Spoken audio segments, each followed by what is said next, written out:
மக்கள் கிட்ட ரொம்ப ரீச் ஆன ஒரு படம்னா வந்து லவ் டுடே. அதுதான் வந்து நீங்க யாருன்னு அப்படின்னு ஆடியன்ஸ் தெரிஞ்சது. அவ்வளவு உங்க இன்டர்வியூஸ்லாம் பார்க்கும்போது அவ்வளவு எனர்ஜியா இருந்தது அப்போ இல்ல லவ் டுடே. அதுல இருந்து இப்போ பிரதீப் ரங்கநாதனோட growth ஃபர்ஸ்ட் படத்துல இருந்து இப்போ வரைக்கும், ஏன்னா நீங்க அவரை பத்தி நிறைய விஷயங்கள் பேசியிருக்கீங்க அந்த இன்டர்வியூஸ்லயும் சரி, இன் ஜென்ரலாவே நீங்க வந்து நிறைய விஷயம் பேசியிருக்கீங்க. அவர் growth பார்க்கும்போது உங்களுக்கு எவ்வளவு ஹாப்பியா இருக்கு? சோ ஹாப்பி பிகாஸ் ஒரு மனிதரை வந்து நம்ம இறக்கத்திலிருந்து பார்த்துட்டு ஒரு ஒரு படியா மேலே ஏறும்போது நமக்கு ஒரு சந்தோஷம் வரும்ல. அது வந்து நிஜமா நான் ஃபீல் பண்ணியிருக்கேன்.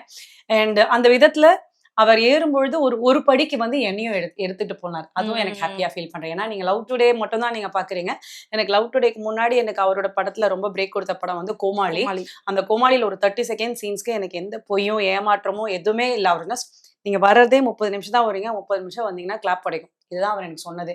டைரக்டா எனக்கு அவர் தான் பேசினார். சோ எனக்கு இதுதான் சொன்னது. அதே மாதிரி போன 30 செகண்ட் சாரி 30 செகண்ட்ஸ் தான் வரீங்க, அந்த 30 செகண்ட்ஸ் கிளாப். எங்க வீட்டுல 30 செகண்ட்ல சரி பாத்துக்கலாம். ஏன்னா அவரே சொன்னாரு. நான் ஒரு நம்பி எனக்கு அவரை நம்பினேன், இறங்கினேன்.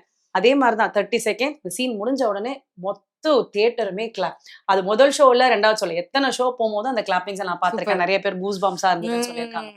சோ அதுதான் அந்த படியில இருந்து தான் அடுத்து லவ் டுடே அவர் பண்ணப்போ அவர் தான் ஆடிஷன்ஸும் வர சொல்லி பண்ணாங்க.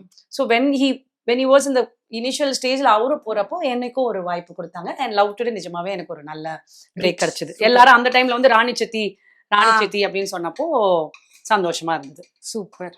இது இப்போ டூரிஸ்ட் ஃபேமிலி அவரும் வந்து கண்டிப்பா பேசியே ஆகணும். அந்த படத்துலயும் உங்களோட கேரக்டர் வந்து எப்படி சொல்றது, சும்மா ஓகே வந்துட்டு போன மாதிரி இல்ல, ஃபுல் ஹவுஸ் ஓனர் அந்த கேரக்டர் வந்து நீங்க அப்படியே வாழ்ந்திருப்பீங்கன்னே சொல்லலாம் அந்த கேரக்டர்.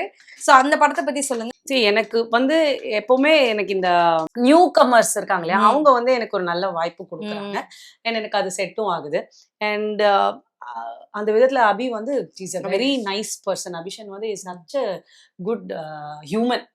அண்ட் அந்த ஒரு படம் ஃபுல்லாவே நான் ஒரு நல்ல டிராவல் இருந்தது. அண்ட் அவரோட நிறைய விஷயங்கள் ஷேர் பண்ணியிருக்கேன். Is a very good person by heart too. So இப்போ அவரும் அடுத்தடுத்து நல்ல படங்கள் பண்றப்போ எனக்கு ரொம்ப சந்தோஷமா இருக்கு.